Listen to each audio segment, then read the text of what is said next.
为什么有越来越多的人来到老挝生活、工作、旅游，甚至养老？这跟很多人在网上看到的完全不符啊！老挝目前不是全球最不发达的国家之一吗？大家好，欢迎来到我的频道，老挝非你所想。养老这个话题是在我的评论区和我私信里碰到最多的话题之一了。这可能跟我的粉丝年龄层有关。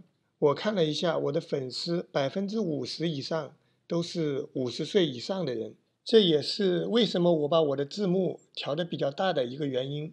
接下来我们一边欣赏我航拍的老挝风景，一边聊一聊国人适不适合来老挝养老。因为我年龄的关系，这一期节目只能是班门弄斧，仅供大家参考。既然大家想到国外去养老，我个人认为应该是经济条件基本都还可以的人，要不也不会想到去国外养老了。在这里我就谈一下来到国外养老的人可能会考虑最多的几点问题。第一点就是安全问题，这个国家的稳定，以及这个国家跟我们中国是否友好，还有这个国家的人民对我们中国人是否友善。这一点相信大家稍微百度一下就知道了，老挝跟中国的关系还是非常铁的。还有就是老挝从来没有发生过排华事件，老挝这边的人民85%以上都是忠诚的佛教徒，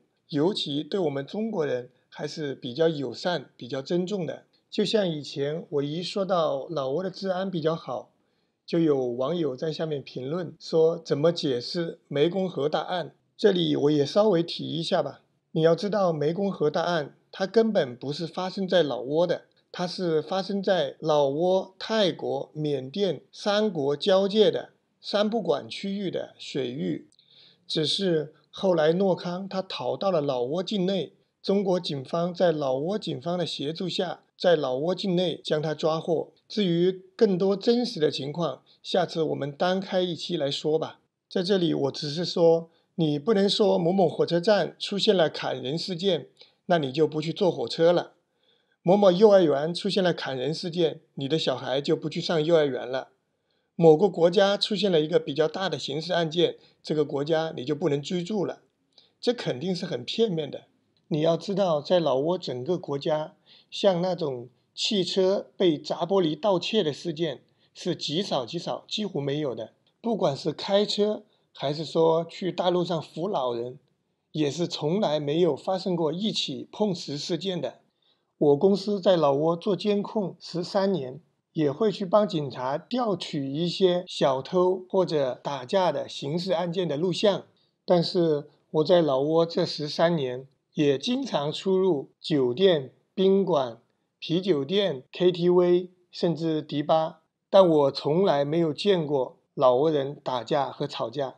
唯一一次看到的三江后门那个迪吧里面有一次打架事件，还是我们中国人喝醉了打了老挝人。还有人会说老挝也有持枪抢劫啊，很多的贩毒啊，甚至在2018年还发生了震惊中老的湖南商会会长被杀事件。但是真正了解这些事情的人就知道，你要知道这些事情都发生在什么区域，这些事情都是什么人做的。说到老挝的安全问题，其实我说再多也没有用，大家可以通过一个旅游签证先过来体验一下，看看老挝的安全怎么样。第二个就是你可以问一下本地生活的这些中国人，他们觉得老挝的安全治安怎么样。接下来我们说养老要考虑的第二个问题，我觉得除了安全，最重要的就是健康。老挝的植被覆盖率超过了82%，全球排名第8。老挝工业刚刚起步，非常落后，重工业几乎没有。老挝上空的臭氧质量在全球也是排名前列。很多欧洲人认为老挝是一个天然的大氧吧，除了空气就是水。你们知道老挝啤酒为什么这么厉害吗？它是用德国的酵母、法国的工艺，还必须加上老挝的水。老挝的水几乎是没有污染的。接下来我们要说的就是土壤。虽然老挝只有23.8万平方公里的土地，但是相对于800多万的人口来说，老挝可以说是地大物博。那些山区的人，他们轻松拥有几万平方的土地、几万平方的山，是非常普通、非常正常的事情。即使在那些泛区，他们拥有几万平方的农田，也是很正常的。他们一般都是一年在种一季，根本不会有什么间种这个情况。甚至他们很多地方，他们还给土地休息，今年种这一块，明年种那一块，让土地休息一年，让它自己还原本来的肥沃。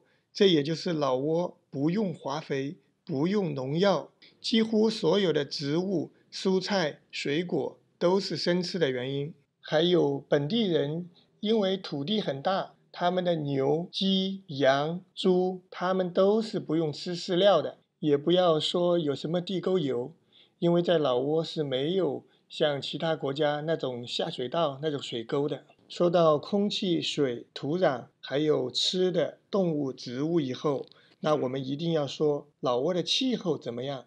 我们中国人过来这边习惯吗？会不会很热？这个对于每个人的感受可能不一样，大家需要自己去判别。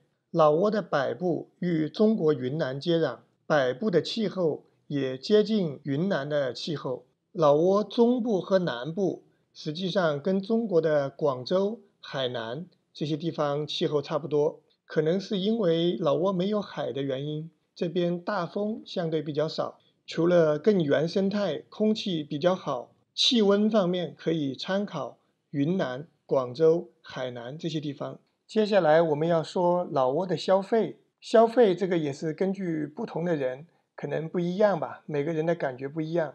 就像曾经有一个小品说过，以前人都是觉得越吃大鱼大肉就是有钱人，现在人反而觉得兔子吃什么，我想吃什么，这就是健康。至于那些用的什么电器啊，什么生活用品啊，现在从中国买过来也是非常方便，物流、快递都很方便，一般也就是5天以内就可以到了。如果不想买本地那些特别贵的进口商品，很多东西从中国发过来还是非常简单的。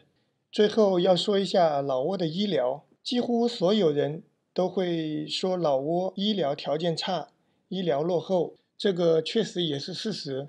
不过我相信，在未来的10年以内，老挝肯定会有我们中国的医院、法国的医院、日本的医院会比现在更好。而且老挝这边是非常少用到抗生素，一般的小病几乎不会给你打针，都是会吃一些进口的药，因为老挝所有的药也都是进口的。像我小孩来老挝以后，除了刚刚开始来的时候去中国诊所打过吊水，后来是从来没有打过吊水、打过针的。而且去老挝的药店里买药，你想买多一点，他都不给你，他说这么多就已经够了，吃完了如果没好，你再过来买。那么小病肯定是没问题，但如果是大病呢？其实我觉得大病也没有什么担心的。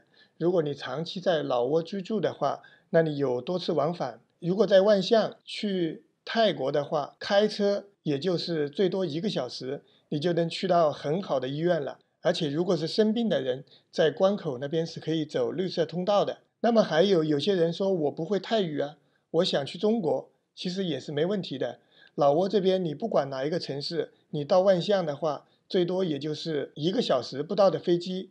那你从万象到昆明或者万象到广州，也就是1个到2个小时，也是非常方便的。最关键的是，因为老挝的空气、土壤和水都是几乎没有受到污染的，吃的动物、植物也几乎都是纯天然的，所以老挝也成为了全世界癌症发病率最低的国家之一，同时也是全世界传染病最低的国家之一。还有很多的问题，比方说老挝的养老签证、老挝的永久居住证，可能还有我没有谈到的方面吧。大家如果觉得有哪些方面还想了解的，欢迎在我的视频下方给我留言。希望每一位来到老挝的老者，你们能在老挝都能找到您久违的童年。